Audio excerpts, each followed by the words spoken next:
আসসালামু আলাইকুম। তো এই যে কচু কিন্তু আসলে সিজন এখন এই বর্ষাকালে কিন্তু এই কচুগুলো খুবই পাওয়া যায়। এটা কিন্তু লতি, যেটা আমরা লতি কিনতে খাই সেটার মূলটা থাকে, তবু তার মানে হ্যাঁ, নিচের মূলটা কিন্তু খেতে খুবই মজা।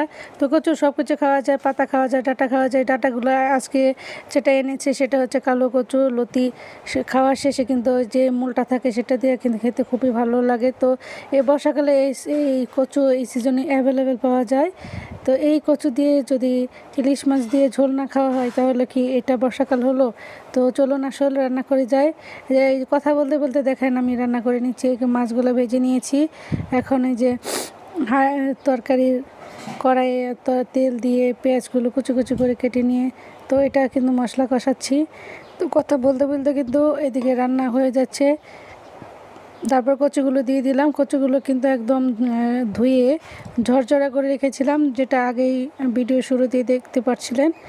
কিন্তু দেখেন এটা কষিয়ে নেওয়ার পরে এত পানি উঠেছে, অর্থাৎ এটা যে একদম টাটকা ফ্রেশ, এটা খেতে খেতে খুবই মজাদার হবে।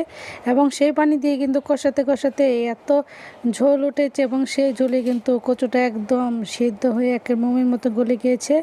কিন্তু তরকারিটা কিন্তু খুবই টেস্ট হয়েছিল। যেহেতু আমি এখন ভয়েস কভার করছি, কিন্তু আগে তো খেয়ে নিয়েছি, আমার স্বাদটা কিন্তু খুবই ভালো হয়েছিল।